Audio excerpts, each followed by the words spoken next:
Hello, kindred spirits. Thank you for joining me on my podcast. Today, it's going to be a little different. I'm going to try to do a video podcast, and I don't like doing videos, but here we go. Today is October 1st, 2024. A few months ago, I started my very first podcast on magical, mystical divinations. We're going to change that just a little bit and do some stuff on spooky, ghostly, Halloween related stuff, since this is the month of Halloween. I can't get enough of it, so I would celebrate it almost daily if I could. But anyway, several years ago I was a paranormal researcher, and I had a group, and we went to more than 40 haunted locations in and around Tennessee and neighboring states, searching for proof that there are ghosts or spirits. Out of those 40 haunted locations, probably a dozen or less, in my opinion, were actually haunted. Now, how can you prove that ghosts exist? Well, for one thing, you can't, okay? We can take all the pictures, all the video, all the audio recordings, and people will always doubt, because non-believers will never believe.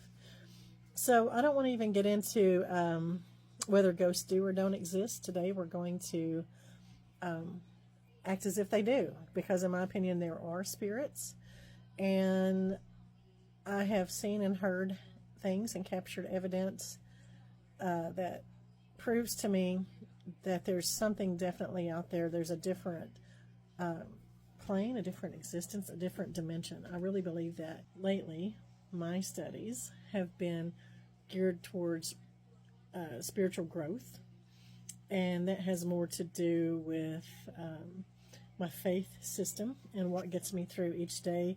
It has less to do with spirits. But this is October, so these next few podcasts or video casts, if I get to succeed, will have everything to do with ghostly spirits. So definitely beware, because I believe in ghosts. No joke, though. I wrote a few books when I was into researching the paranormal. The first one I ever came out with was more old ghost stories that I heard growing up from my mother and such. That passed down through the generations. This is one of my favorite books, absolutely, but this does not have much to do with the haunted locations that we went to. The next book that I wrote, Chasing Ghost Tales in Tennessee, has everything to do with some of the locations that I deem as being haunted. As you can see, there are some locations in Chattanooga, Oak Ridge, Tennessee, Harriman, Tennessee, Alcoa, Tennessee, and Caryville, Tennessee, as well as Knoxville, Tennessee. Later on, I came up with another book, a little bit smaller book, that's also some of the ghostly stories we encountered. This one is less from a researcher's point of view, and these are just more or less sharing the stories of what people told us and what made us go out and search for the spirits. Was that a sales pitch? Maybe. Of course, I would love to sell some things to help fund my endeavors, but that's not necessary. But today we're going to talk a little bit about ghost stories, okay? So I want to share with you one of the first adventures that we had, where we went out to Chattanooga, Tennessee, and we went to the Reed House Hotel, which was formerly known as the Crutchfield House. There was a legend back then, and the legend dates back, to 1927. Basically, it's the ghost of Annalisa Netherly. She was beheaded in the bathtub by a jealous lover in 1927. So we went there when my daughter was about 16 years old. My daughter's about to turn 30, okay? So this has been a little ways back, and she was very interested in history, and especially ghosts and haunted things.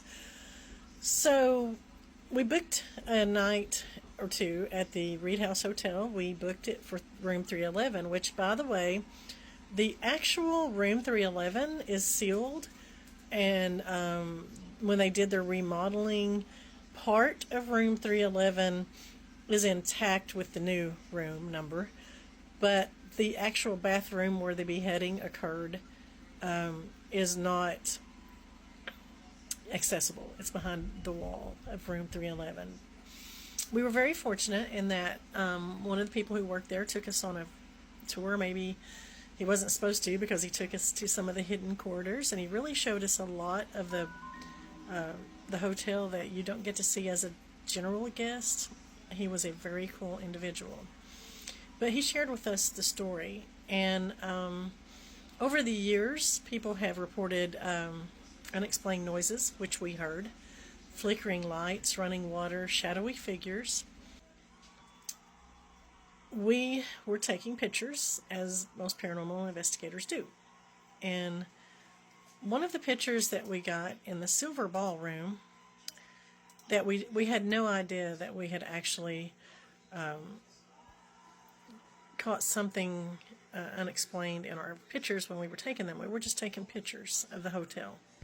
When we were reviewing our pictures when we got home, we noticed something bizarre, and I'm going to show you that now. So this is the picture of the silver ballroom. I've got this on my computer. And we were the only people in this room. Actually, it was just me and my husband. We were standing kind of in the center back here. Could not be reflected in any of these mirrors. But if you notice, let me zoom up. This is one of my favorite captures, by the way. There is an image in the mirror. I always thought it looked like a Confederate soldier, but I'm not sure because it's so pixelated. Remember, this was taken back some years ago too. As well, over here could be the same gentleman or thing or whatever. I'm really not sure. But there was no one in this room, okay? Because my husband was standing back here in the middle taking the photograph. I was behind him on the left-hand side a little bit. First off, neither one of us look like this. I've been blonde for quite some time, and he's tall and skinny, and he doesn't dress this way, and it doesn't matter. There was no one there. That's what I'm trying to say, okay? So, oh my God, I think I just sounded like our vice president. But anyway, I didn't mean to. That was totally accidental. But when we enlarge this picture, I'm most interested in the fact that, does that not, let me just go out a little bit, does that not look a lot like a hat? Someone even told me they thought that someone was carrying a gun, but I don't really see that so much. But this is the reflection in the mirror in the silver ballroom at the Reed House Hotel. And we did not have any idea that we had caught these reflections until we got home and was looking at our pictures that we had taken. So I pulled up some images too, just of the Reed House Hotel, just to kind of show you. Oh, sorry about that. We'll have to edit it out. But anyway, the thing I wanted to tell you about our stay there was we did hear some strange noises. I kept thinking it was the plumbing because there was bangs and some like old pipes or something that would rattle occasionally. It wasn't constant, but it did happen. And my children were young, and my youngest was about 6 years younger than my daughter, so we're talking about 10-year-old and 16-year-old. Or she may have been a little younger than that because she wasn't driving yet. But anyway, they started to become a little alarmed, and we had to ask for some linens, some towels to be brought up because there wasn't enough for us. And we heard someone knock at the door, and we thought it'd be room service. We went to the door. There was no one there. I told the children that someone was probably playing a prank on us because it was supposedly a haunted room, right? Well, we'll take that as a possibility, right? But then overnight, I had trouble sleeping, and one of the reasons is because I kept hearing something. It sounded like it was walking across the carpet, and the toenails, like an animal's toenails catching in the carpet. And so I'd grab my phone and turn on the light, use it as a light so I didn't disturb everybody else, and I never saw anything. And we heard a very distinct moan from a woman. Now, supposedly, the ghost of Annalisa loves to haunt men. They are the ones who, typically, they are the ones she likes to torment. But we can't say with any conviction that the woman's voice we heard or the noises we heard from behind the walls of the bathroom had anything to do with the beheading of her. This is on the reedhousehotel.com website. I looked it up. So yeah, it's still there. Do they probably market the haunted room and use it to their advantage? Absolutely. But, the legend is real. And the point is, everyone has different experiences in these haunted locations. And since this particular hotel also served as a place for wounded soldiers and stuff back in the Civil War era, there's a lot of ghostly stories, things that you could contribute to some of the noises people hear. I mean, a lot of people really have had odd experiences, and we didn't have a bad experience per se. We literally had an experience, and several, and I would stay there again. I certainly would stay there again. But one of the things that I do want you to check out, and this is not my website, but ghostcitytours.com. Evidently, you can tour this hotel now if you don't want to rent a room. And I encourage you to check it out for yourself. So that's one of the stories. This one, that would be the one that happened in Chattanooga. So in my next episode, we'll probably talk about one of the others. But one of the things that I definitely want to point out is that haunted legends may be rooted in some truths, meaning along the, over the years, probably things have been embellished a little bit, added to. I think we have to take everything with a grain of salt. Anywhere that there was a tragedy, a death that happened too early, there's a chance, there's a real chance that there is some unfinished business, that there is some residual energy that's intact. And although when I was a paranormal researcher, I engaged in some activities that at the time I didn't think would be too dangerous, and it turns out that indeed they were. That's definitely for future episodes. For instance, I do think that type of energy can almost attach to you. And yeah, we have some stories to tell. This is my group out in Red Ash, in Caryville, Tennessee. This is myself back then. The thing is,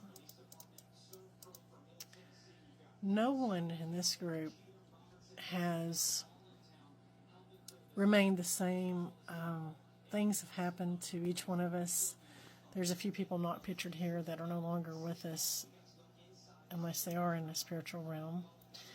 And that's not that anything happened while we were on a site, but one thing I was warned about, I attended a Demonology 101, I don't want to call it a class, but that's what it was held for. Going there thinking that we would learn something about how to interface with spirits and how to avoid demons, if you want to believe in them or not. And I was cautioned that when you're doing this kind of work, when you're doing this kind of research, that you're opening yourself up to a lot of negative influences. And when I was younger, that stuff didn't bother me a whole lot. I mean, it just didn't. I didn't worry about it a whole lot. But I know you can hear it in my voice that I learned some very valuable lessons. Sometimes the things that you'll find and the things that you'll catch in your video or your pictures or your audio can definitely change who you are and change your perspective on things. And I'm super intrigued and drawn to hauntings and such. But at the same time, I would not go about it the same way.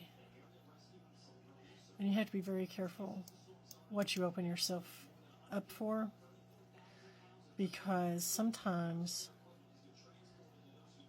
what you find is going to change you. Thank you for tuning in. I hope you've enjoyed this video podcast brought to you by Mystic Divination.